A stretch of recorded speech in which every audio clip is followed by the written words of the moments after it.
Torah. Ata yadati yeshiyadne meshicha yanei umishmei kadshay bigurai sesha yeminai eleberach elebasusim anachnu b'shem Adonai Eloheinu naskir heim akaru v'nefalo v'anachnu kamnu v'nisaydad Adonai Mashiach Melech yaneinu v'yaim kareinu. Hallelujah, hallelujah, Avakadshay, hallelujah, Bekia Uzay, hallelujah, Bikvaray Sav, hallelujah, Karev Gudlai, hallelujah, Seka Shofar, hallelujah, B'Nevel V'Chinor, hallelujah, B'Sefer Machal, hallelujah, B'Minim Zogav, hallelujah, B'Sil Slei Shama, hallelujah, B'Sil Slei Seruah, Karlan Shama, hallelujah, hallelujah. Good morning, Mr. Minsky, Shalom Aleichem. Hashem protect every single Jew in the world, especially those in the Holy Land, the complete Holy Land, and Yishaftim Yisrael Levetach. We won't be comforted till every single one is brought back entirely, completely healthy and well. Okay, so we have today Reb Shmuel.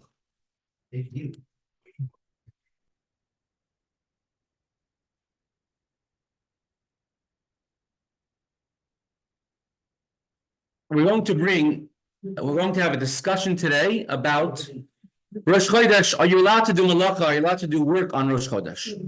The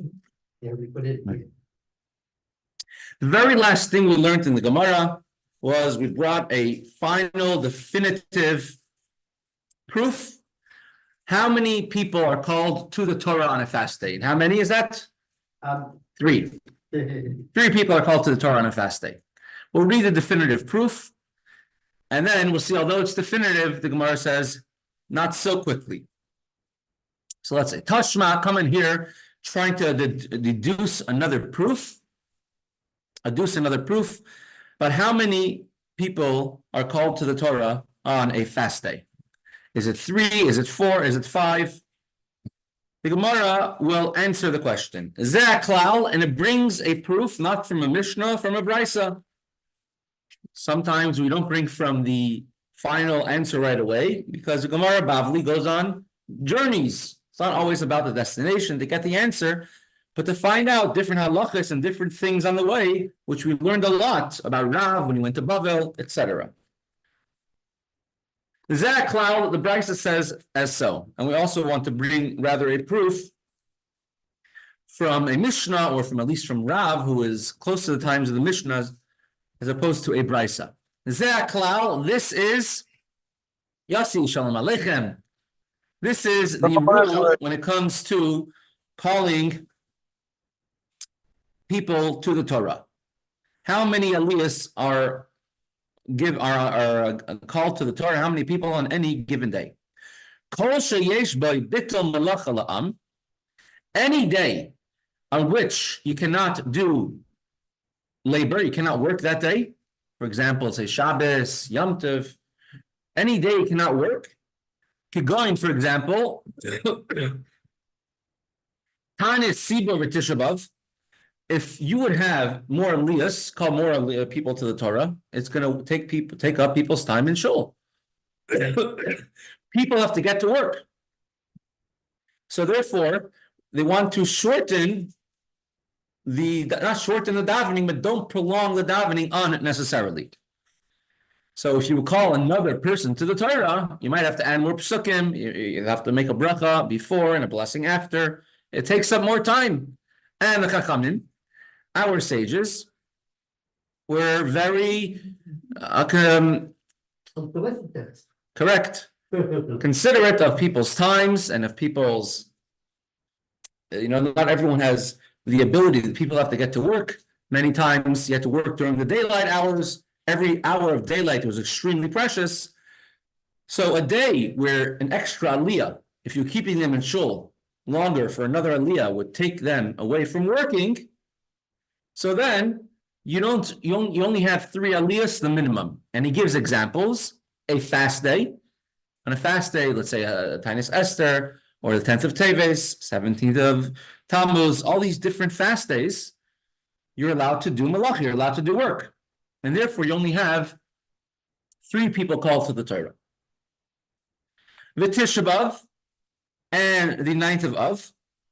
I mean, the exceptions, as we learned in Mesechta Tainis, is the fast days for rain the more advanced fast days. We said there was a series of 3, and another series of 3. And then later on, it became more intense, a series of 7 fasts, and then another series of 7 fasts. If rain did not come in Eretz Yisrael and the lands around it, which need rain during the rainy season. So those fast days are days where you cannot do malacha and you're not allowed to work. Tisha B'Av, the 9th of Av, is a fast day where it depends on the minhag, depends on the custom of the place, if you do malacha or not. Some places have a custom that they could work on Tisha B'Av. Some places have a custom, and this is the predominant custom today, definitely among Ashkenazim, I'm assuming among Sephardim as well, that we don't go to work on Tisha B'Av. We don't, on that day, definitely the first half of the day, and if you need something urgently, only in the second half of the day, because we are mourning for the destruction of the Beis HaMikdash, and that in the second half of the day, it's not as stringent as the first half. Something very necessary could be done in the second half, but it's a minhag, it's a custom. And minhag din, from the original law, you are allowed to do malacha, to do work, and the category of malacha of a strenuous labor, going to paint your house, going to schlep bricks from one place to the next, that we don't do on Tisha B'Av, unless, if it's an exception, then you can ask your local rabbi. There are some communities which Tisha B'Av afternoon, they would start cleaning their house, painting it as a preparation for Mashiach, primarily Italian communities. So in these days, Koren Shloisha, they read 3 times. They have 3 people called to the Torah. We don't want to stretch out the Torah reading more than necessary. However, on a day where if you make davening a little bit longer, you add an extra aliyah and it makes it a little bit longer, it would not deprive people of work, of labor, because it's a day which at any rate you are not allowed to work. So if you're not working it anyways, you're not rushing out of shul, so an extra few minutes for another aliyah is not such a big deal. To go in Rosh Chodeshim, and the examples that are given here in this brisa is the Rosh Chodesh, the first of the month. It's considered less of a work day because women do not do malacha, do not work, abstain from working on that day. So if you come home and it's Rosh Chodesh and your wife wants to do laundry on your Rosh Chodesh, you have to run and say, please let me do it for you. And she wants to mop the floor, you say, please let me sweep and mop the floor for you. For you, it's a holiday today. So Rosh Chodesh, the first of the month, where the women don't do malacha, and the Ritva says that even the men will not do malacha as well. We'll examine what that means exactly, why the men did not work, and when did that happen. But on the first of the month, it's a day where we don't do malacha, where there's at least minimizing malacha, minimizing the amount of labor, manual labor to do. The Kollel Shamayed, as well as the intermediate days of Pesach and Sukkot, called Chol HaMoed, which during these days between the first day, or outside of Israel, the first 2 days of Yom Tov and the last 2 days of Yom Tov, we don't do malacha work except for work which is davar ha'aved, irretrievable loss, or a certain malacha, a labor that's needed for Yom Tov, for the holiday. Yeah, that would be another thing. Correct. So you shouldn't shecht an animal. If you need it for a holiday, you could do it. It would also mean actually to go to Maamar kosher, get good food for you to Go shopping for Yom Tov, that's allowed always. Even on Tisha B'Av, you can go shopping for after the fast as well. That's a need for after the fast, correct. On Chol HaMoed and on Rosh Chodesh, where people are not working at least as much as on a regular weekday, and only more extenuating circumstances, so people are not rushing out of shul as much. Koren Daled, so then you call 4 people to the Torah. So the entire back and forth previously of the Gemara to find out how many aliyahs, how many people do we give an aliyah to on Rosh Chodesh, on the beginning of the month, and on a fast day, we have a brisa which definitively says 4, and the Gemara concludes, Shema Mina, from here is indeed a definitive proof that 3 people are called to read aliyah, read the Torah or receive an aliyah on a fast day. This is explicitly stated in the brisa.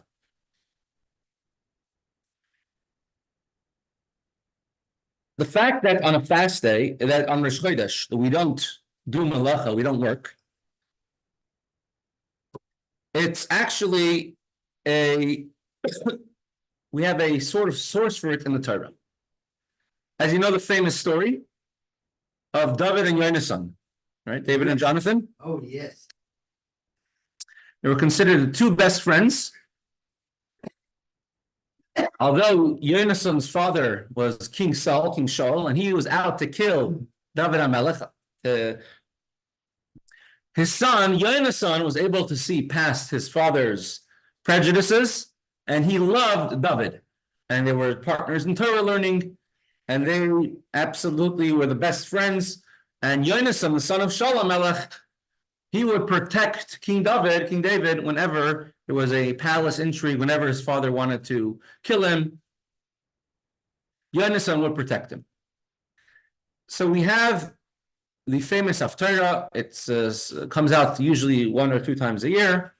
It says called Machar Chodesh. It says Vayomer Yonasan al David Machar Chodesh. Yonasan said to David, know that tomorrow is Rosh Chodesh. Tomorrow is the 1st of the month. And on the 1st of the month, my father makes a feast, King Shaul, and usually you are invited, but I'm not sure. It looks like my father is very upset at you recently, so don't come to the feast. I want to see if my father mentions anything about you during the feast, during the Rosh Chodesh Soda. And as Enza, it's a famous Haftarah, and we're going to have a secret signal. You're going to go to the field and hide. I will go the day after, and I will take an assistant with me. I will go target practice. I will go shooting with arrows, archery, and I will say a code word to my assistant, who will have no idea what I'm telling him. And based on the code word, you're going to know if my father, King Shaul, has made peace with you, or he's still out to harm you.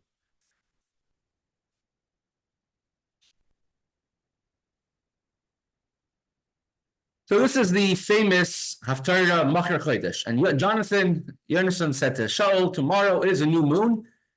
Make sure you're absent from my father's table, because he might want to harm you. And it's going to be noticeable that you're absent. You, as such a great person, son-in-law to the king, or to be the son-in-law, famous general of Shaul. And your seat will be vacant. It will be recognizable. For 3 days, hide yourself very well. And go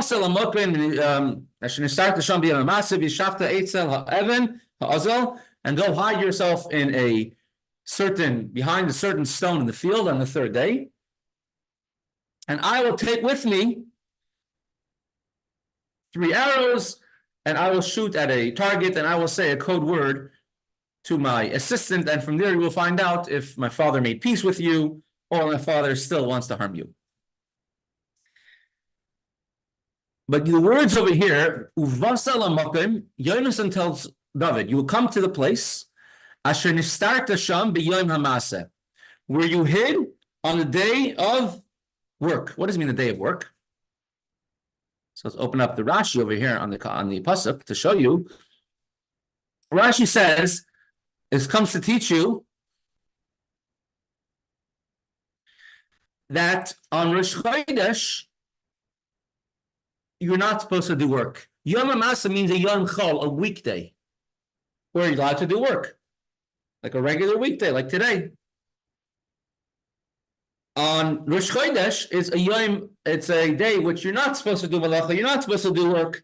So the fact that he calls the day before Rosh Chodesh a day of work means on Rosh Chodesh itself is a day where you're not supposed to do work. The day afterwards is a day where you don't do malacha. So it has a source in the Torah. Questions like this.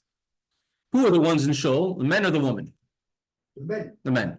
Nowadays, the women do not do malacha, don't do work on Rosh Chodesh. The reason is because a woman did not, when in the desert, after Moshe Rabbeinu was on the mountain for 40 days, and the Jewish nation, egged on by the Erev Rav, and they said, "Where is Moses? We don't see him. He must have died. Let's make a new leader." And they took and they made a golden calf. Took their gold and their silver and they made a golden calf. Who took their gold and silver? The men. And they threw it, they took all their gold and the jewelry, and they threw it into a fire. Aaron, the high priest, Aaron, Moshe's brother, tried delaying them.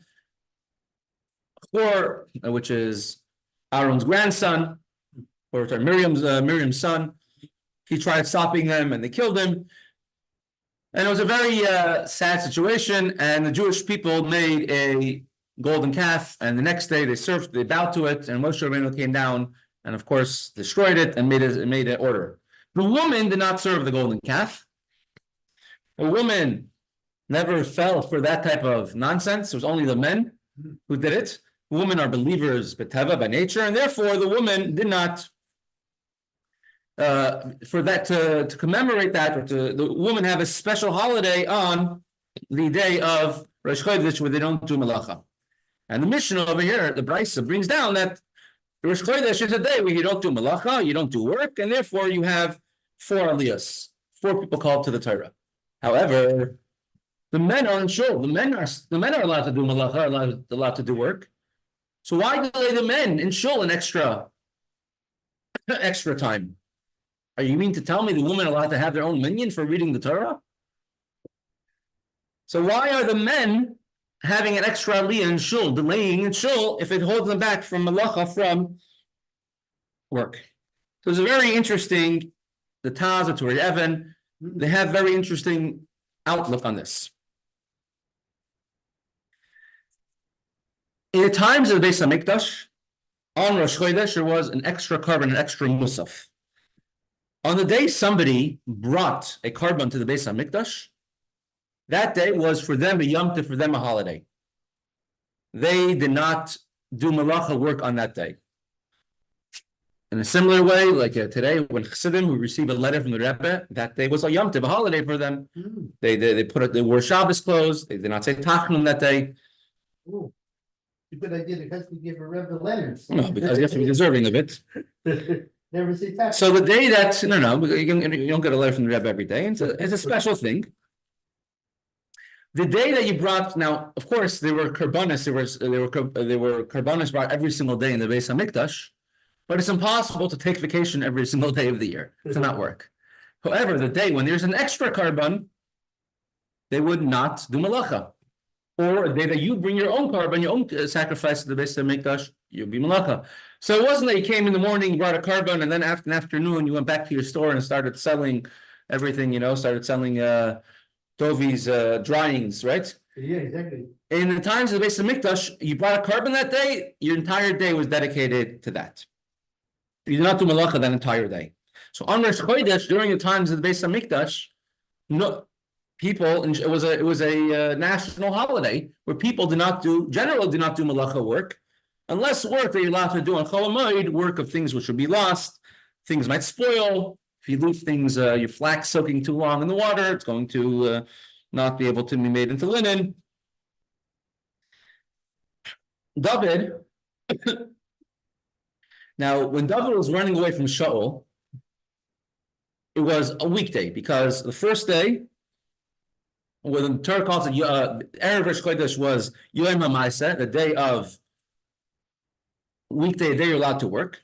The second day cannot have been Shabbos. It was Rosh Chodesh, because on that day, David traveled. He was hiding from Shaul, so he traveled to the city of the Kohanim, and if it was Shabbos, he wouldn't have been traveling. And the third day, Yonasan went and was shooting the arrows. Obviously, it was not Shabbos. Yeah. So it was Rosh Chodesh was on a weekday, and it's a day you didn't do malacha. However, in the times of the Beis Hamikdash, it was a nationwide holiday. However, after the Beis Hamikdash is destroyed, we no longer have karbanos, a karban musaf, an extra karban being brought for us in the Beis Hamikdash. So then we no longer have that nationwide holiday except for the woman. Because since the woman did not serve the egel, did not serve the golden calf, means for them, if it was up to the woman, the whole galus thing never would have happened, because the whole galus and all the hardships and troubles all came as a result of the golden calf. So if it was up for the woman, we still would have had a Beis Hamikdash, we still would have bring in Karban Musaf, and Rosh Chodesh still would have been a holiday. It's not the woman's fault that the men messed up, as usual. So therefore, the woman still keep Rosh Chodesh as a holiday and don't do malacha. However, this idea that we read we call 4 people to the Torah on Rosh Chodesh, that we still keep. Because to say that it's still essentially a holiday and it's something that we did once, calling 4 people to the Torah on Rosh Chodesh, and it's something that we stopped. But we won't go down in holiness. Once a day of Rosh Chodesh, in the times of the Beis Hamikdash, had 4 aliyahs, 4 people being called to the Torah because it was a day of national holiday, no work. Therefore, we still keep 4 people on 4 aliyahs on Rosh Chodesh. So it's a very unique thing. We see a similar thing on Erev Pesach. The second half of a day on the eve of Pesach, you're not allowed to work. You have to close your stores unless you're selling something which is a need for the holiday, for Yom Tif, because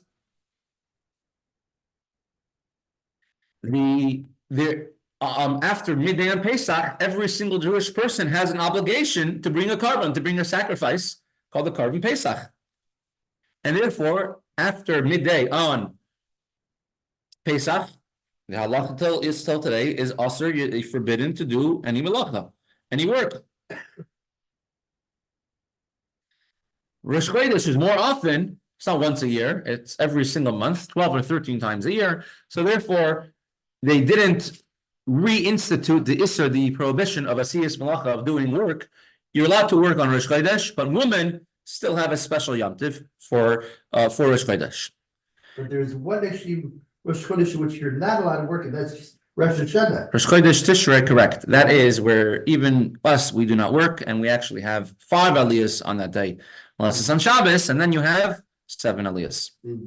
So as I understand it, the men, excuse me, even on Marit says men should be even on Rosh Chodesh if they're able to avoid heavy work, for example, plowing, the harvesting. They should avoid it on Rosh Chodesh even if they could.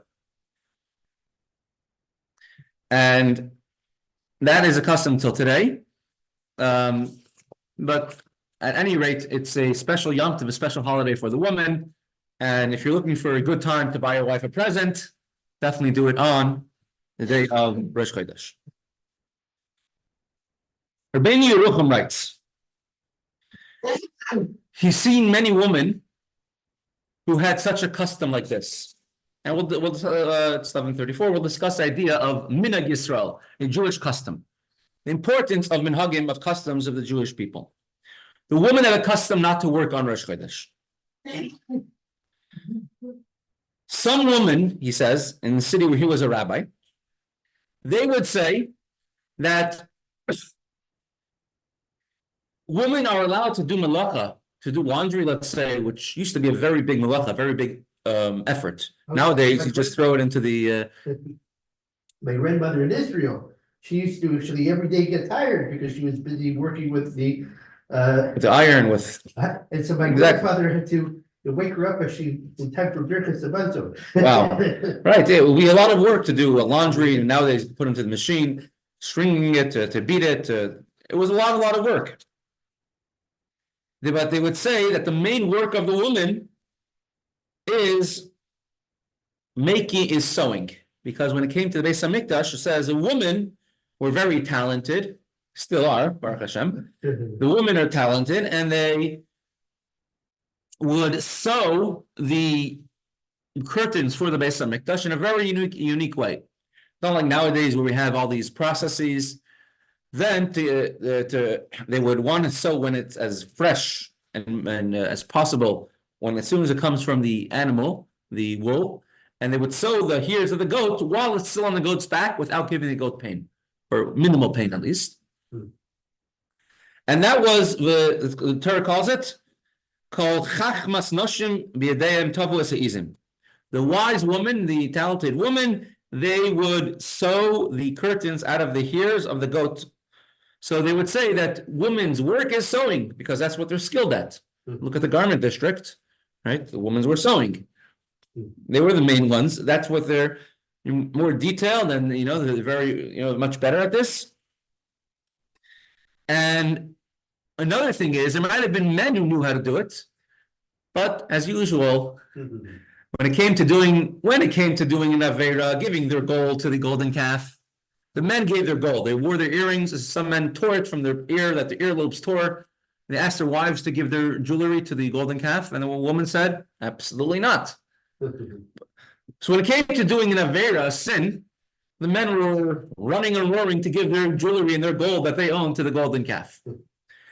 The woman, were running and roaring when it came to sewing and to donating their talents and their time and their possessions to the Mishkan, to building a place for Hashem, to fix what the men messed up.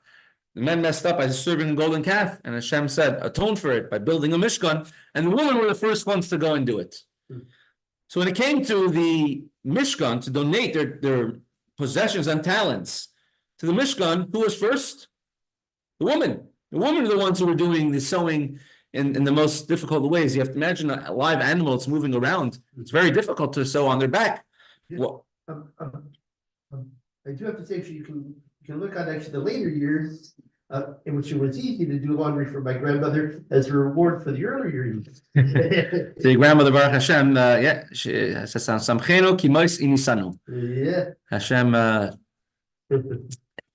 listen, Hashem made her happy, like the days that you have pain. Yeah.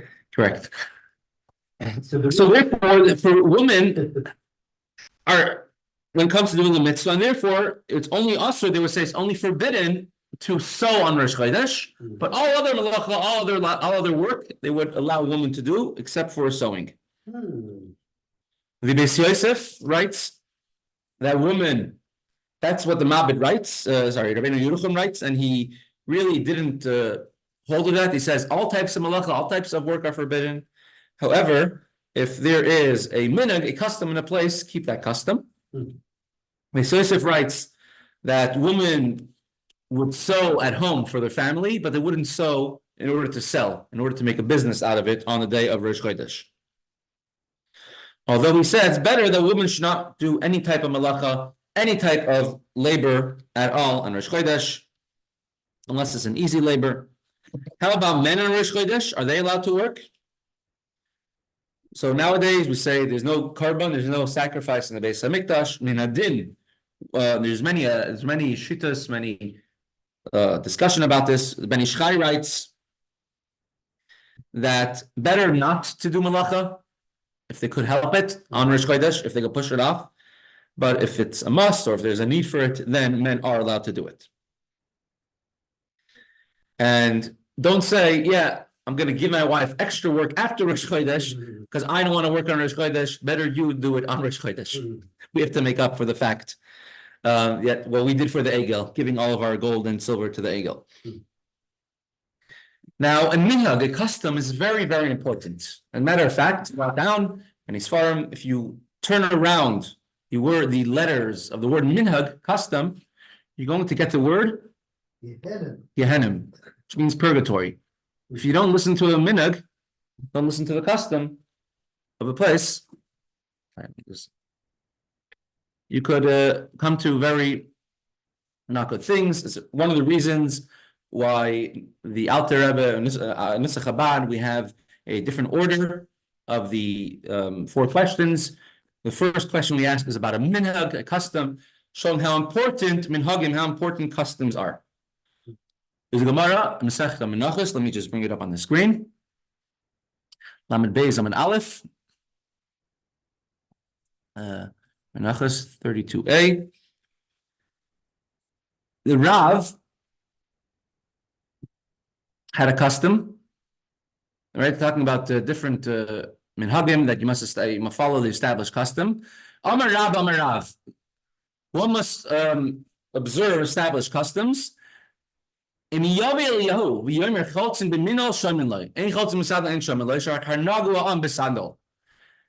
if there's talking about a certain custom which people do by chalitza, very unique mitzvah. Do you use a sandal or could you use a shoe? Nowadays for chalitza, went through this once. We have a certain sandal. But even if Eliyahu Hanavi, Elijah the prophet, comes and tells you not to do according to the custom, according to the minhag, you don't listen to Eliyahu. Imagine someone coming from the higher worlds, heavenly worlds, to come and tell you to do like this. If there is a minhag, if there's a Jewish custom, we have an open Gemara which says that you follow a minhag, follow the custom. Cannot change a custom. When many people became Chabad, if they came from the Chassidus, which wore a shtreimel, the Rebbe would tell them, continue wearing your shtreimel. We only put on a gartel by when we get married. Other Chassiduses do it when they're bar mitzvah. There's a boy, a bacher, a yeshiva student who joined from yeshiva where they're putting on a gartel. Went from the age of bar mitzvah. He asked, should I stop because I'm now in Chabad? And the Rebbe told him, you have a minhag, you have to continue it. When the Iranian, Chabad Baruch Hashem took out several thousand Iranian children, later on their parents from Iran, 1979, 1980, right, in the house in Crown Heights. When people went into serious debt, paying off till today, even for everything that was done, and when they had the Seder, the Rebbe says, make sure that they have rice by the Seder. Although, of course, Ashkenaz, we don't eat rice. Chabad for sure not. But their custom is they eat rice on Pesach. The Rebbe says, make sure they have rice by their Seder.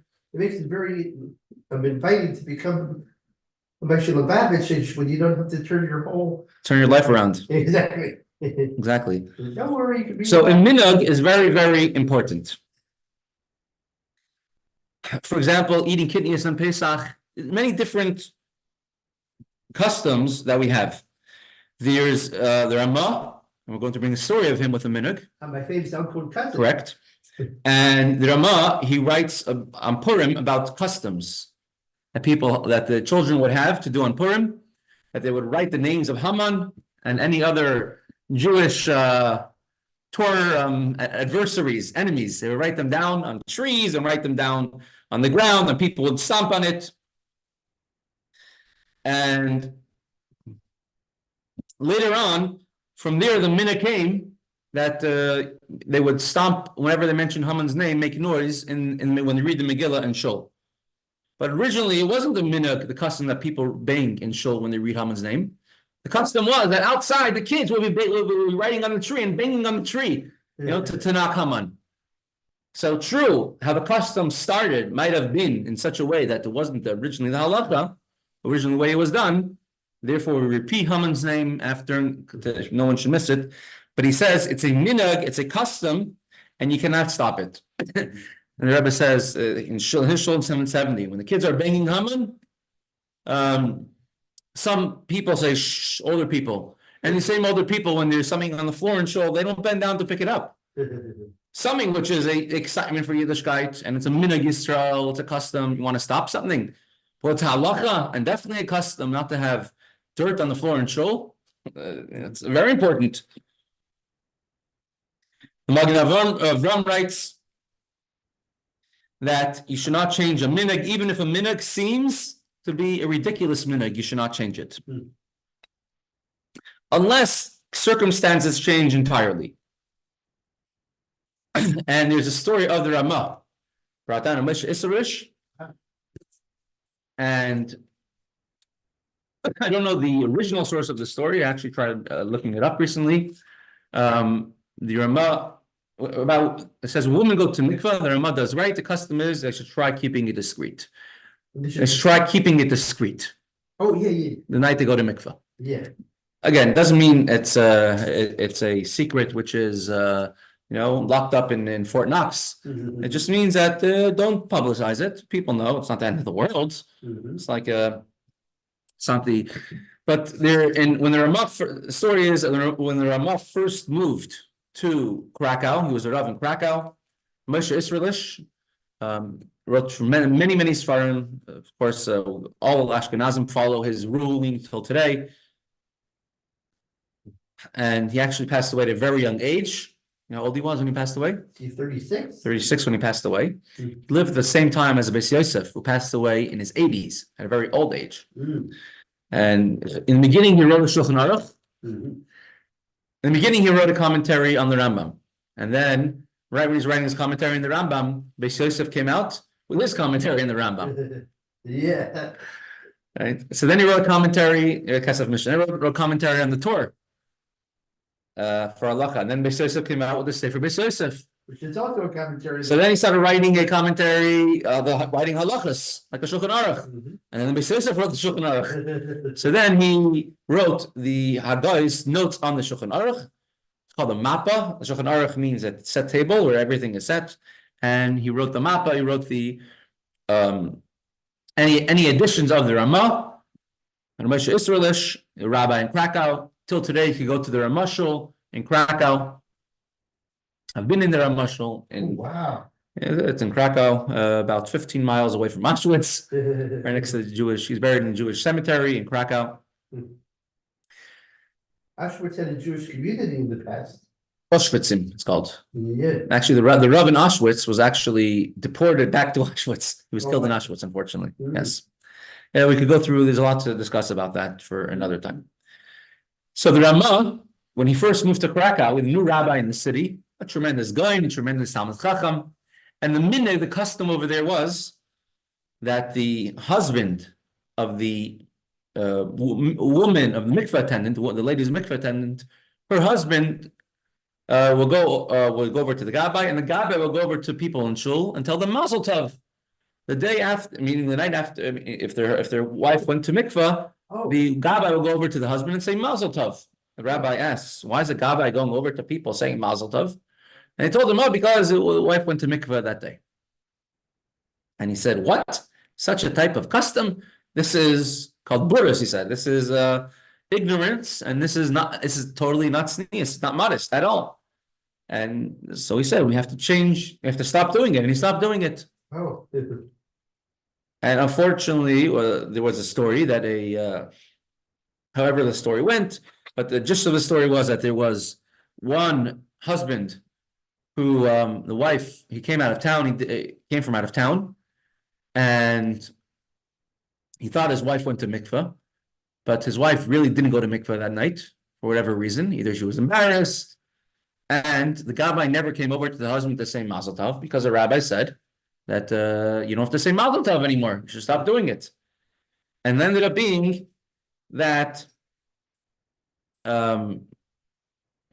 never went to mikveh at the end, and unfortunately, they did whatever they did when she was a nida. Oh. And later on, when they found out about it, she went over to the gabbai. You didn't tell me Mazel Tov. And he said the rabbi stopped. He says, first of all, I didn't tell you Mazel Tov because the rabbi stopped it. Second of all, I also didn't tell you Mazel Tov because your wife never went to mikveh last night. And they found out about it, and they were shocked, and she was shocked, and the Ramah found out about it, and he says, from here we see that even a custom, a minhag, which seems, even a minhag which is totally unbased in halacha and hashkafa, not tznius, still you should keep it. And the Rashba writes, even a minhag, nashim skenis, a custom which comes from the elderly woman. I'm sure you have your grandmother's things. I don't know what's a superstition and what's not. There's many of them.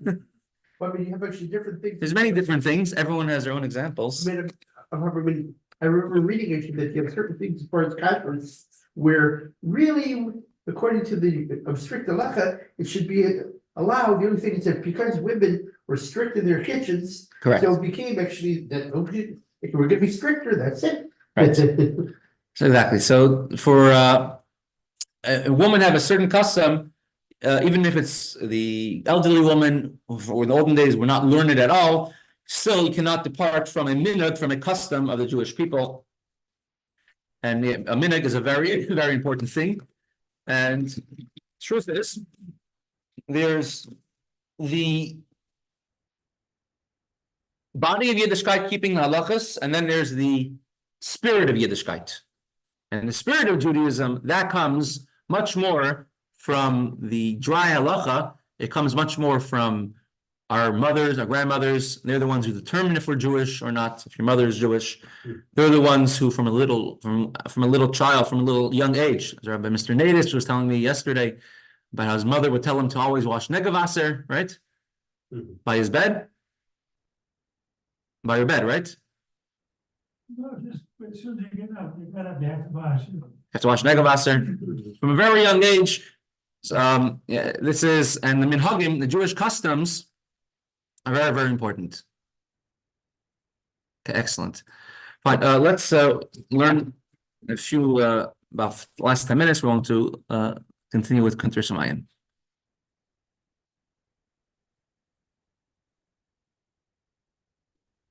Let me just see which one it is.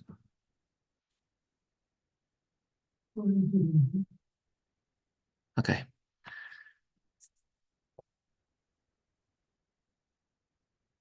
So we're holding in middle of Hatzvi-Bais, chapter 2, Maamar 27, second to last chapter, discussing the idea of Chachma. Chachma is wisdom, but we said more than that, it's the desire for wisdom, the desire to know, the desire to get out of yourself. And the word Chachma has inside it, it's made up of the words, here, Koyach Ma.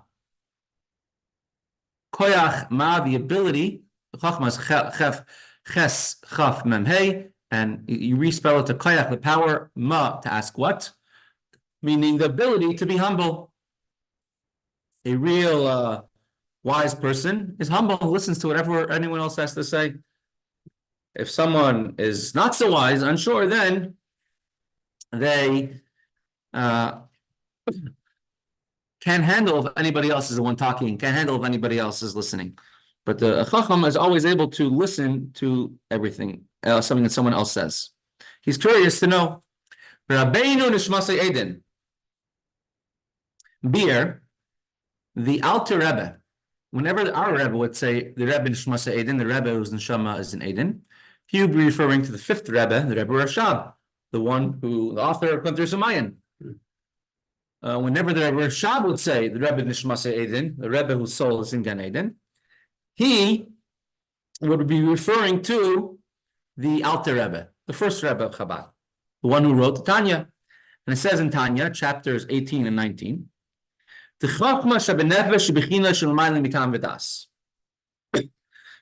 he says in chapter 19, is like a fire, just like a fire always goes upwards, no matter what direction you do it, because the source of the energy of the fire or the gas is in the orbit above the world, going back to its source.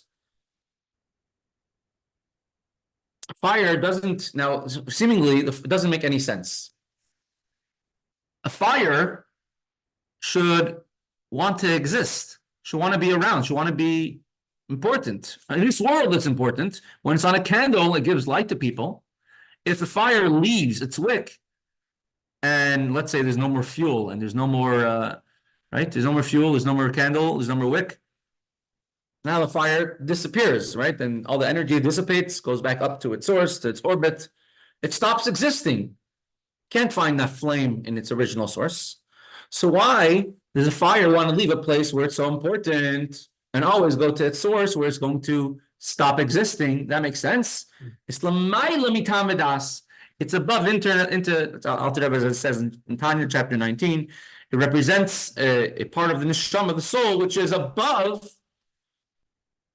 understanding, above reason, above intellect, which is important for every single person to, of course, have this aspect of their life turned on all the time. The fire, the burner has to be turned on. It shouldn't let us cool down. And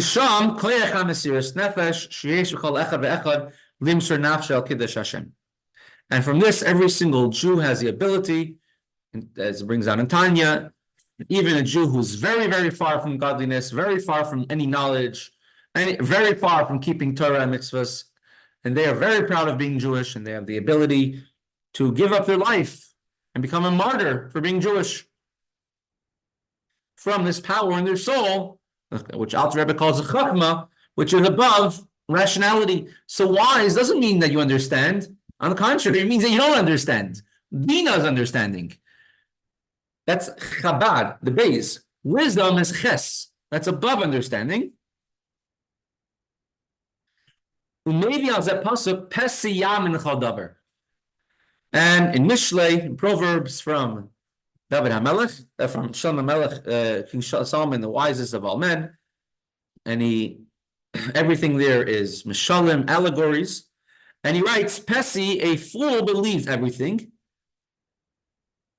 And it says, you know what the Pesi is? You know the fool which believes everything that's going on? Obviously, a fool means somebody who's gullible. But on a deeper level, it's actually going, it says, this is Moshe Rabbeinu, Moses. He's the Pesi, the fool, which believes everything. Why would Shlomo HaMelech, why would King Solomon call Moshe Rabbeinu, Moses, the greatest of all prophets, the greatest of all Torah scholars of any time, call him a Pesi, a fool, who believes everything? Because Moshe Rabbeinu, in his level in Spheris, was Chachma. He was the ultimate and epitome of the level of Chachma, of the world of Atzilus. That's where his soul came from. That's why only someone like Moshe Rabbeinu was able to come up to Hashem and have complaints. Hashem, how could he be so cruel to the Jewish people? From his level of Chachma, he could ask that. Moshe Rabbeinu was so nullified and bottled to Hashem, he didn't have to eat and drink for 40 days, 3 times in a row when he's on Har Sinai, because he's so nullified to Hashem.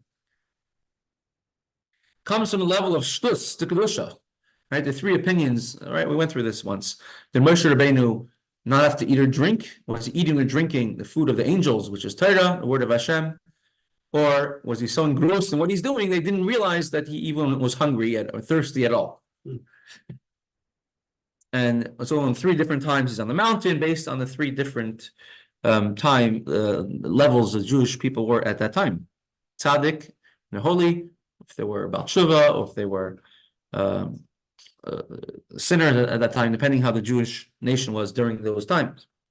So Moshe Rabbeinu was the one who believes everything, meaning since he's ultimate Chachma, he's the one open to the most ideas. And therefore, only someone like Moshe Rabbeinu is able to understand godliness and understand the Torah the way it is in heaven, because he doesn't have any preconceived notions of a human being, because he is the most bato, the most nullified, and the most humble, and the most open to anything. So therefore, he's able to understand kol davar, anything. Us people, even the Torah scholars, have some pre-notions of some sort, preconceived notions, and therefore we're unable to break out of our understanding, and definitely the more spiritual understandings of the worlds, which comes from the level of the soul, which is called koyach ma, the power of understanding, the power of what? But tzrichim loymar, the bechinas koyach ma shebenefesh, hu bechina el yoyna shebechachma. A chachma itself, in the level of chachma, so back to our here, chachma being the highest of the spheres, because Chassidus usually explains we count Keser as a crown above the spheres, and instead of Keser we usually count Das. Chachma has many components to it. Of course, it has 10 components made up of every one of the 10 spheres. But Chachma itself, and those who learned Hatzvi-Bais can know with great length, there's different parts of Chachma, different character traits, aspects, uniqueness of Chachma. But Chachma, for what's important for us, is to know that there's 2 aspects of Chachma. This Chachma, I'll make it large. Yeah, thank you. This Chachma is the beginning of all shalshalos, of levels of creation. And this Chachma is the end, the tail end of what's above Shalshalos, the end of the Keser, which is essentially in some ways above Shalshalos. And these 2 aspects of Chachma, one is a higher level of Chachma, one is a lower level of Chachma. And the higher aspect of Chachma gives it the ability to be humble. because I'm literally the end of the chain, not even the chain, the end of before the chain, the end of creation, meaning the end of the infinite of Hashem. And on the other hand, Chachma has in it the ability to give to others, to be the beginning of Bina, Das, Chesed, Gvura, everything else, all the worlds until this physical world. So this idea, Chachma, has in it, it could be humble because it has no existence of its own, but it's able to, because of that, it's able to give over and make further worlds further on. And this, we're going to say, is the stream, the wellspring came out from the house of God and is going on. We said a wellspring goes in Chachma, Mayanis Chachma, the spring, wellsprings of wisdom of Chachma, and it's able to spread out. It's able to give, which is a lower level of Chachma, to all the worlds underneath it. Like it says, was able even to water the valley of the Shittim of the valley of Shittim, which goes on the Shtus, is able to Chachma, the ability to receive from